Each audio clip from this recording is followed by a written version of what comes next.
Well, that's pretty. Hello and welcome back, my faithful video watchers. This was an impromptu trip to the Castle of Pombal.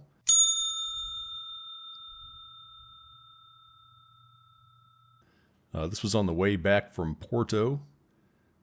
I apologize, I haven't posted a Portugal video in a while. I've been too wrapped up in the diving stuff. You know, I can only comment on one video at a time. It's just the way it goes.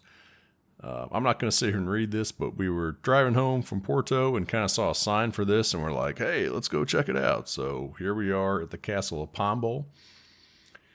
Just like everything else in Portugal, it is extremely old. So you can see here, built in the 12th century, and they kind of get into the history of it. From what I've gathered, I've read all these offline. It was kind of a defensive castle, part as one of several kind of defensive lines against, you know, the enemies. I've read them all. Still don't quite grasp the picture. If I was looking at a map, it might help because they reference some geographical things. But yeah, just super old. Just really cool looking castle. It was fairly small, I guess I'll say. This wasn't like an extravagant, you know, hot king castle. I think it was primarily a defensive fortress. So we got in there. It wasn't that big. As you can see here, they had these security cameras. I think sure those are vintage. Yeah, that was oh my gosh, a graveyard. Wow. It took me way too long to think of that. Yeah, we kind of checked that out on the way up here. This was kind of a little hike up a hill, not too bad, but if you can hear me, I'm breathing a little heavier than I normally should be. I had the Portuguese flag all the way up top, so we did go all the way to the top of that thing. It was a spectacular view. This is still at the base of it, but that's the town down below. I guess that's Pombal. I think that's probably the name of the town, and the castle, one and the same.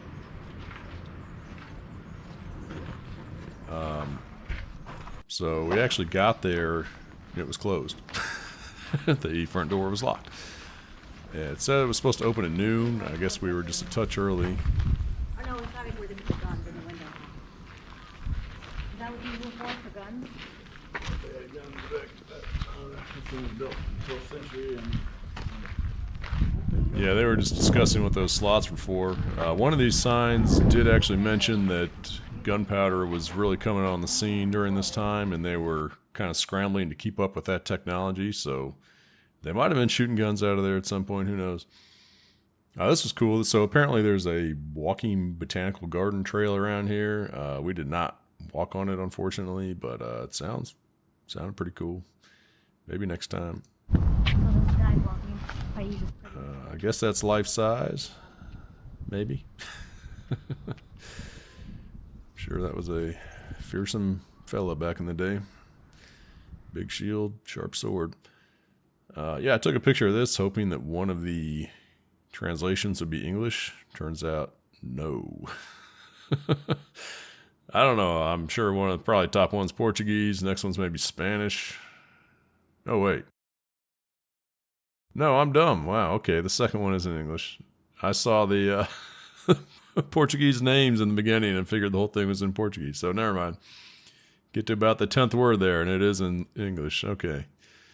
I'm really stupid. I did not catch on to that off camera. All right. Well, I'm going to read that off camera. I'm not going to do that. Feel free to pause it and check that out at your leisure. This was actually a really cool cafe. We didn't go in there and eat, but I did kind of walk through it. Very nice in there. And then these are the stairs up to the castle, where we found the aforementioned locked door. We knocked. No, I'm kidding. We didn't knock. But about 5 minutes later, somebody comes strolling up the stairs and just, you know, like you'd open the front door to your house, just unlocked it and let us on inside. She was cool. You know, she saw my brother and I, and you know, people look at us over there and instantly know we're not Portuguese, and so they pull out their best English, which some cases was very fluent, in some other cases not so much. Hers was in between. I'm not criticizing whatsoever because I only know like 2 Portuguese words. But then, you know, Nelia started talking to her in Portuguese, and then they had a really long conversation. So, it's just a picture of the town. And here's a panoramic video of the town. Once we got to the top of the castle, you could see, you know, 360 all the way around. It was very nice. Mostly like open fields and windmills and things in the back, if I'm remembering correctly. I'm not sure if I took a video of that. Yeah, here we go. This is probably the sign I learned the most out of. It does mention 1064 here, although this castle didn't start construction until about the mid 1100s. As far as they can tell from cross-referencing several historical documents. But you can read this. Does it mention this here about Lisbon being conquered? Oh yeah, right in there. I was surprised to hear that there is this big fight, you know, between Christian and Muslim this far west, I guess. I didn't know Muslim came all the way into Portugal, but considering Northern Africa is right below, maybe that's where it came from. I don't know. Maybe they came over the Strait of Gibraltar and starting to fight. I don't know. I really don't know the history there very well. And I just took a picture further down so you could look at the picture. Yeah, if I got on a map, I'd like to figure out where all these places are in regard to Portugal. That would probably make this whole thing make more sense. Alright, this is finally inside. You can see these archways, which look modern. Yeah, so one of these signs said this whole castle kind of fell into ruin, and I think like the 1930s or something, somebody got some money and decided to restore it. Yeah, so it says the year 1156 appears to be the most credible date for the start of this work. Spacious castle. Wow, I was thinking the opposite. Is there something about restoring it here? I guess not. Alright, next. I don't know what those are. But they said they started kind of excavating it, I guess, and, you know, they kept finding old ruins in it. Big surprise. Like rooms and things they didn't know existed, I guess, or, you know, they'd fallen into disrepair by this time, but pretty sure the stairs and the white bricks there are a modern addition. Castle Court. Yeah, here we go. Okay. Carried out by Degeman in the 1930s. Alright, some interesting information there. Moving on. Not very soft looking cushions. Fortunately, the stairs up to the wall there are blocked off. Yeah, if this was Obidos, that'd be open for public consumption. You could let you walk along that wall and fall and bust your head open if you want.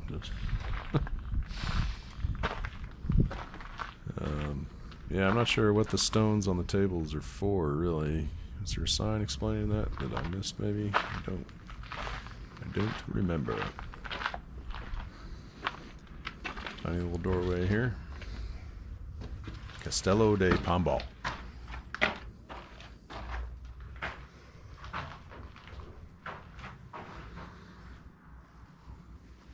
Yeah, not sure what this room is for. Observation post, maybe. The window here.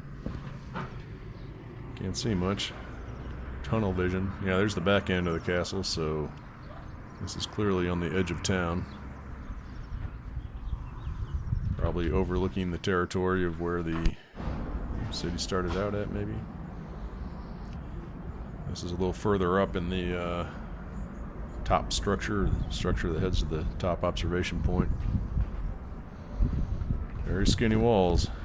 You had to have good balance to guard those walls, I'm sure. One big step backwards and it's all she wrote. Yeah, this was just a collection of pictures, and there's actually a timeline. I wish I had taken a whole video of the timeline. For some reason, I didn't take many pictures of it at all. But I guess these were, yeah, it says 1936. So when they got serious about restoring this thing, I guess these are pictures from that effort. There's some more. Yep, still looks pretty run down in these pictures, but you know, it is about what, 900 years old at this point. So yeah, here's the beginning of the timeline. So I don't know Portuguese, but I'm pretty sure that says initial construction of the castle in 1156. And stupid me, I didn't take any more pictures of the timeline. If I had done that, it probably would have made this whole thing make a lot more sense. This is all the way at the top. There's that Portuguese flag that you saw at the bottom. Looking out, there's a gigantic roundabout for only 2 streets that are almost the same street. I guess they built that thing for future expansion. I don't know. Yeah, don't fall down there. Very few handrails in this country. They put the onus of balance on you. Oh, okay, well, I'll take it back. There is a rail there. Probably a good thing. This is, yeah, and there's Pombal, the town. We actually went to eat lunch after this at a place recommended by the gatekeeper. Wait, what did my brother say? Do you have to go down all the way where we were? No, there's a cafe. Oh, okay. So yeah. Oh. Yeah, so I found the WC. That's the water closet. Yeah, that's what I was doing in the cafe. Yeah, we went to eat lunch at a place that was recommended by the gatekeeper. Actually, I think she said, no, he said the first place she recommended, 'cause she called him up and was like, let him know we were coming. I don't know if they're going to close. Or he was like, wait, there's going to be 2 Americans coming your way. So, but I think she said the first place she called up was closed. And then she called second place. So, I don't know. It was great. It was good. We went there, and there was one person there who barely spoke English. This is just very authentic trip. Couldn't have done it without the Portuguese. Personally, in my case, Nelia in particular, just doing all kinds of translation the entire time. Just, I couldn't imagine doing this trip without her. It would have been very much more difficult. This is just on our way out. Taking the road kind of wrapped all the way around the castle, so we went the other way. I want you to hear those birds. That's going to do it for Castelo de Pombal. Not sure what's next, but it's going to be awesome. Stick around. You're going to love it.